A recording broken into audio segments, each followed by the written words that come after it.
When it comes to expectations versus reality, I have to say I have never been more disappointed, and I have never cried so much out of disappointment and anger before in my life like One Piece Odyssey has done it for me. Oh boy, let's talk about it. Welcome to this brand new series called My Video Game Diary. Now, this has nothing to do with thorough reviews, this has nothing to do with facts, you name it, video game history, etc. This is simply me demonstrating to you guys my hobbies and love for gaming and how I feel about a certain game. So as I react to them and I play through them, I'm going to give you some of my most genuine reactions and opinions, whether it's positive or negative, of each game in my entire collection. Now let's talk about One Piece Odyssey. Now this game, I had high hopes. I had huge expectations for this game. Let's start off first. For those that do not know, I'm a huge anime fan. I love One Piece. I love it to the point where I binge watch and watch multiple episodes in a row. I have to thank my brother for introducing me to anime because I wasn't really an anime person. So when he introduced me to One Piece as an activity that we can do together as siblings, it was a great time. And I absolutely instantly fell in love with the series. So of course I was gonna get excited of a video game that's all about my favorite anime, One Piece. So one day I was watching this trailer from Bandai Namco and I'm like, yo, One Piece Odyssey looks dope. And I started DMing my brother on Instagram and I'm like, yo, did you watch this trailer? It looks phenomenal. And it looks like for once, we're gonna get a really good One Piece game. And my brother was like, yeah, did you see all the mechanics, all the dynamics? Like you can actually like control multiple people from the crew at the same time. It looks like it's an open world game and it looks like it's gonna be tons of fun. So I was like, yeah, cool. Later on, I did a video on my channel talking about modern RPGs. We played the demo, we went through the demo, and once again, it looked really good, the introduction of the game. From the battle to mechanics to experiencing what it's like to interact with the entire crew and just having fun exploring this vast universe in this world, right? So I was like, yeah, this is looking really good. So I'm like counting the days. Of course, I did not get this on day one release. I waited a little bit longer to get my hands on a copy because it was actually quite difficult to get your hands on an Xbox physical copy for One Piece Odyssey. And me being a fan, I obviously wanted a physical copy of the game. Oh boy. Once I picked up this game, it took me a while to jump into it. And I was like, you know, I have so many games, I have a huge backlog. I don't know when I'm gonna get into it. But finally I decided, you know what? I'm just gonna sit down, I'm gonna play this game. And that's exactly what I did. And to my disappointment, just when I thought I was going to have fun, oh God, the rage was real. Now you gotta understand, me being a fan, I was looking forward to actually having fun with this game. So let me break down a couple of things that kind of threw me off and turned me off permanently, just threw me off from this game. First of all, it was really confusing when you start off the game. Like they have this huge, it's almost like watching a One Piece episode pretty much, where you have this introduction to the game and you think you started the game, but you didn't necessarily start the game. I know, it's kind of confusing. It'll take you back to the menu where you, of course, press start and initiate your story campaign. So when I initiate my story campaign, I find myself seeing the same cutscene again. Now, don't get me wrong, I'm all about cutscenes, but this cutscene is pretty long. Like this is probably a good 5 to 10 minute cutscene. So it was a very dragged out introduction and I'm having to watch it twice. And I'm like, okay, all right. So I'm like, okay, it is what it is. It's the intro. It's understanding. You know, it's starting. What's the beginning of the game? So we're on this beach, and I'm looking at Luffy, and I'm trying to get a hold of all these controls, because let me make it clear, it is an extensive list of mechanics of actions, commands, and how to manipulate your character to play through this universe. So it's your typical story. You know, they're stranded on this island.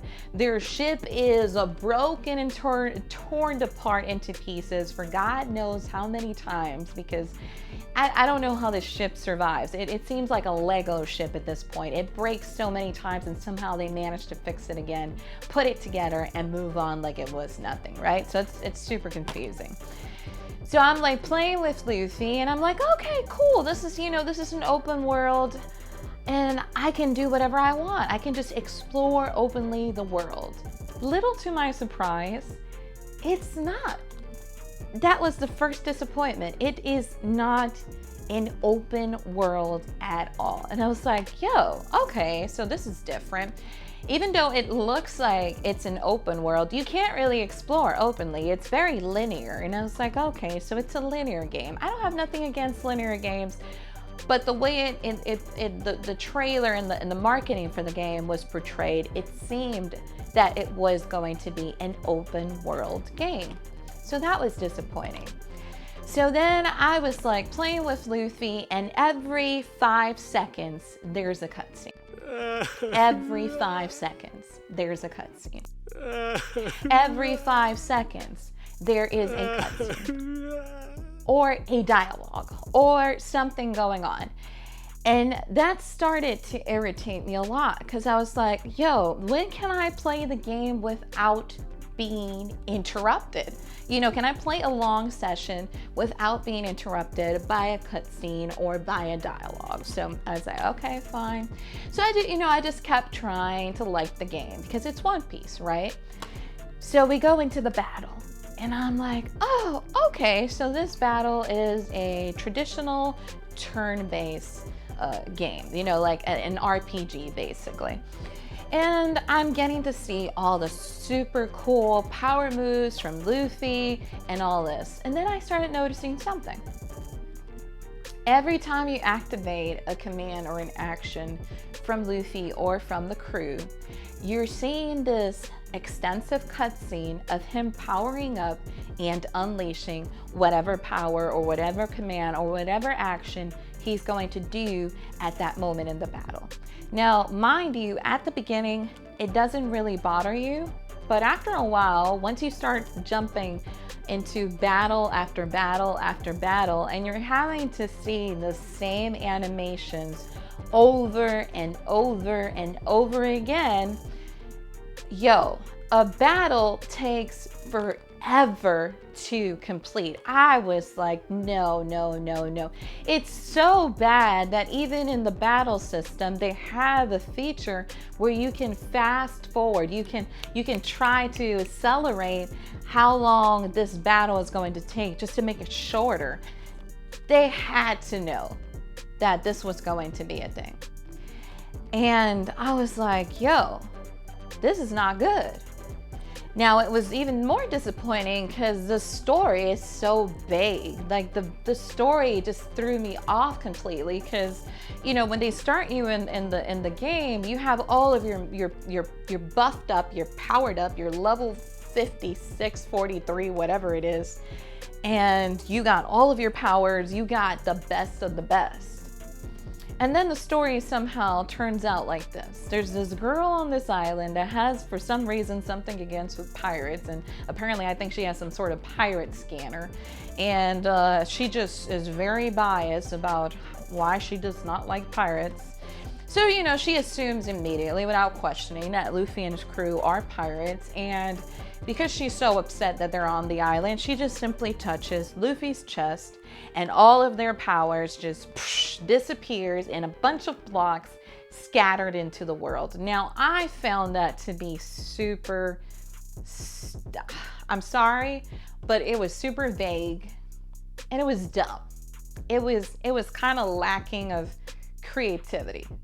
because it was a way of introducing you the skill tree. And I was like, yo, this is annoying, because first the main objective and mission is to fix the ship and find out what's going on the island. Now I'm having to do this side mission where I'm having to collect these blocks that are scattered into the world just because this girl felt like ruining my life. And I'm like, and it's not only the blocks for Luffy, but it's multiple blocks for Luffy. It's multiple blocks for Zoro. It's multiple blocks for every single crew member on this ship. So God knows how many blocks. And then to upgrade every skill, you need multiple blocks to upgrade just one skill, maybe 2 blocks, maybe 3 blocks. You're needing multiple of them. That's when I started boiling up. I was like, no, this cannot be happening, okay? So then we are like inside a cave, right? We're training, we're making a little bit of advancement, and I'm like, okay, you know, let me give it a shot. Yo, just to level up, just to acquire abilities, just to, you know, utilize your skill tree properly is like a 3-4 step process. Like, it wasn't as simple as, yo, let me just press Y, open the menu, you know, scroll to where the skill tree is, and then, you know, choose, just like other skill trees that are very functional. This one is, you have to pull up your party, then you have to figure out which character, then you need to figure out if you got enough blocks for it, and then you need to activate the blocks to activate the skill, and then they don't really explain it to you. They don't really explain it to you. You have to slowly figure out, oh, it's color coded, so each character has its own color. So let me figure out if this block actually is for him or if this block is for Robin. It's a lot of stuff that you have to figure out for yourself. So I was like, okay, what about the next feature that was being promoted in this commercial, that it was, you get to utilize all of your members in the crew, right? So you can just use them openly. No, you can't. You can't. You cannot. You're in this cave. Once again, let me remind you, I'm playing inside this cave, and they're like, oh, you can use, you know, Chopper. And I'm like, oh, okay, cool. And it's just to trigger this one thing so you can have access to this blocked path. And once you utilized him and you did what he had to do, then that's it. That's pretty much it, and you're back to just being Luffy. So it's not really like you can just play as this one character all the time. It started adding up so much to the point that I literally had my husband next to me watching me play the game, and even him being an RPG fan as he is, he was like, yo, this is not looking good at all. So when you add up all those things, I started not liking at all, to the point that even like when you completed battles, they have dialogues and it's really cute, but you can't press continue until they literally are done with their entire dialogue. Like, there is no skipping option at all.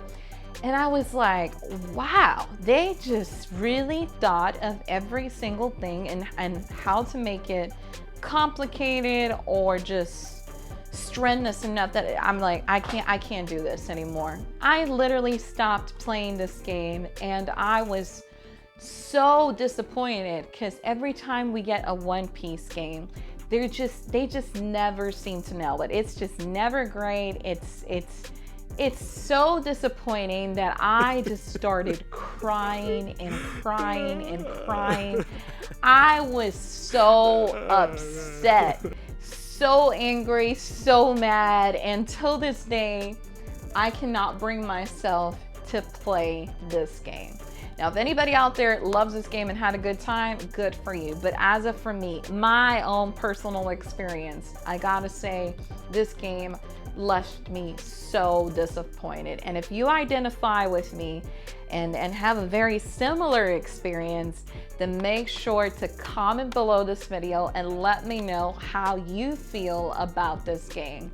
We might share the same experience, we might not share the same experience, but I wanted to talk about how a game started off as something that I was like looking forward into playing, to coming to the point that now I don't want anything to do with it. And that's really, really sad. But anyway, guys, if you want to see other reactions and how I felt about other games that I've been playing as a gamer, check out this playlist that is part of this brand new series. And don't forget, the biggest thing you can do that can help out the channel is sharing this video. Share this video with someone who is passionate about games and loves to watch content such as this one right here. As always, I want to remind you to stay rad and game on.